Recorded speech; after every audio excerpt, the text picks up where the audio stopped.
7월 14일 금요일입니다. 규호와 함께 만드는 시편 묵상, 시편 49편, 돈의 속성이라는 주제로 말씀을 나누겠습니다. 먼저 기도로 시작하십시오. 성경을 일에 3읽기 바랍니다. 꾸준한 영성을 여는 당신의 생을 변화시킵니다. 첫 번째, 시편 49편 해설. 표제에 고라자손의 시라고 나옵니다. 시편의 제2권에서 고라자손의 시는 여기가 마지막입니다.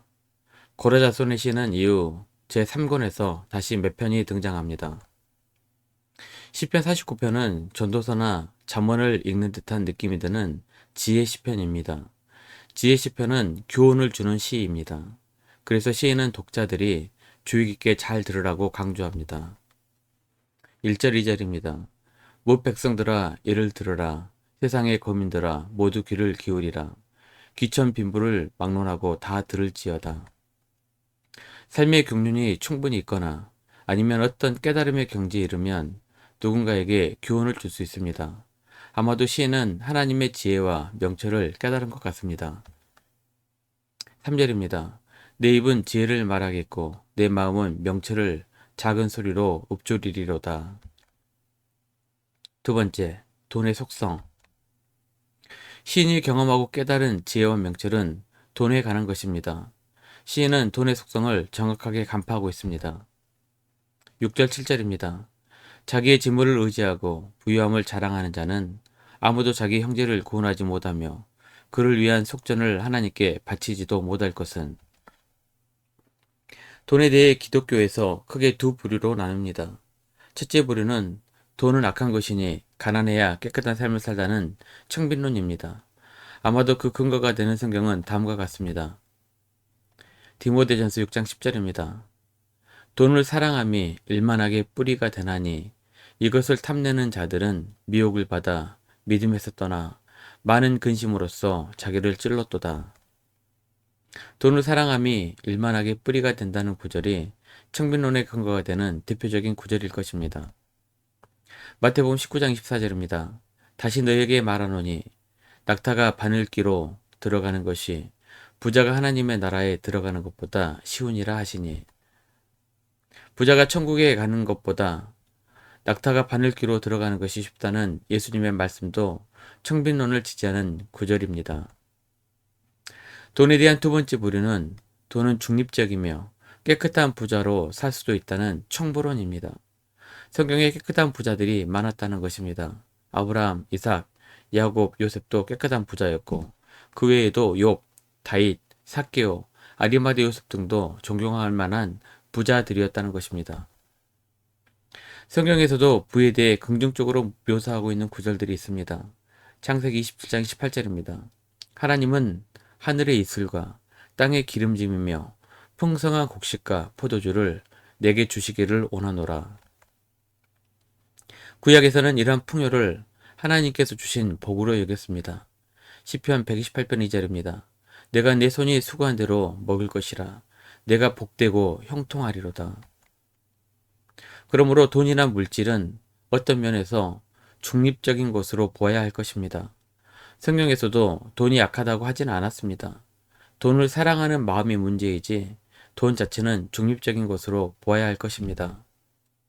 단, 돈에 대한 지침을 정확하게 해야 합니다. 돈이면 모든 것을 다 할 수 있다는 생각은 바르지 않습니다. 8절입니다. 그들의 생명을 속량하는 값이 너무 엄청나서 영원히 마련하지 못할 것임이니라. 돈이 절대로 우리 인간을 구원할 수 없습니다. 또한 돈이 있어도 우리는 반드시 죽는다는 사실을 깨달아야 합니다. 9절 10절입니다. 그가 영원히 살아서 죽음을 보지 않을 것인가. 그러나 그는 지혜 있는 자도 죽고 어리석고 무지한 자도 함께 망하며 그들의 재물은 남에게 남겨두고 떠나는 것을 보게 되리로다. 누가복음에 어리석은 부자의 이야기가 나옵니다. 그 부자는 재물을 쌓아놓고 영원히 살 것으로 착각합니다. 하지만 그날 밤 그 부자는 죽습니다. 하나님은 우리에게 묻습니다. 누가복음 12장 20절입니다. 하나님은 이르시되 어리석은 자여 오늘 밤에 내 영혼을 도로 찾으리니 그러면 내 준비한 것이 누구의 것이 되겠느냐 하셨으니. 죽으면 모든 것이 끝이 납니다. 그런데도 더 많이 갖겠다고 아등바등 돈만 쫓아다니는 인생이 불쌍하다는 것입니다. 누가복음 12장 21절입니다. 자기를 위하여 재물을 쌓아두고 하나님께 대하여 부요하지 못한 자가 이와 같으니라. 진짜 부유한 자는 하나님께 대하여 부유한 자들입니다. 한 번뿐인 인생 누리며 사는 성도들이 되시기를 축원합니다. 누리는 방법에는 세 가지가 있습니다. 첫 번째는 자신의 몫을 누리는 것입니다. 부모 세대들은 이것을 참 못합니다. 아끼고 아껴서 자식들 생각합니다. 하지만 자식 걱정하는 것은 성경적인 것이 아닙니다. 수고했으면 누리는 것이 성경적인 것입니다. 전도서 5장 19절입니다. 또한 어떤 사람에게든지 하나님의 재물과 부요를 그에게 주사 능히 누리게 하시며 제 몫을 받아 수고함으로 즐거워하게 하신 것은 하나님의 선물이라. 제 몫을 잘 누리시기를 축복합니다. 제발 아껴서 자식들에게 남겨줄 생각하지 말고 생전에 잘 누리는 부모님들이 되었으면 좋겠습니다. 이것이 성경적입니다. 두 번째로는 하나님께 드림으로 누려야 합니다. 나의 소중한 돈을 드린다는 것은 돈의 노예가 아니라 돈의 주인이라는 반증입니다. 누가복음 16장 13절입니다. 집 하인이 두 주인을 섬길 수 없나니 혹 이를 미워하고 저를 사랑하거나 혹 이를 중히 여기고 저를 경히 여길 것임이니라. 너희는 하나님과 재물을 겸하여 섬길 수 없느니. 돈이 주인이 되면 우리는 돈의 노예가 됩니다. 우리가 돈의 주인이 되어야 합니다. 돈을 다스려야 합니다. 우리는 늘 하나님만이 우리의 주인 되심을 기억하고 드리는 훈련을 해야 합니다. 세 번째로 어려운 이웃에게 나눔으로 돈을 누려야 합니다. 성경에서는 구제에 대해 엄청나게 많은 분량으로 강조하고 있습니다. 잠언 11장 24절입니다. 흩어 구제하여도 더욱 부하게 되는 일이 있나니 과도히 아껴도 가난하게 될 뿐이니라. 돈은 나누고 베푸는 자를 향해 움직입니다. 돈에 참 재미있는 속성입니다. 이렇게 자신과 하나님과 이웃을 향해 돈을 누릴 줄 아는 사람이 돈의 속성을 성경적으로 정확하게 이해한 사람입니다. 말씀 요약합니다. 첫 번째, 돈은 누구도 구원할 수 없으며 돈이 있다고 죽음을 넘어서지 못합니다.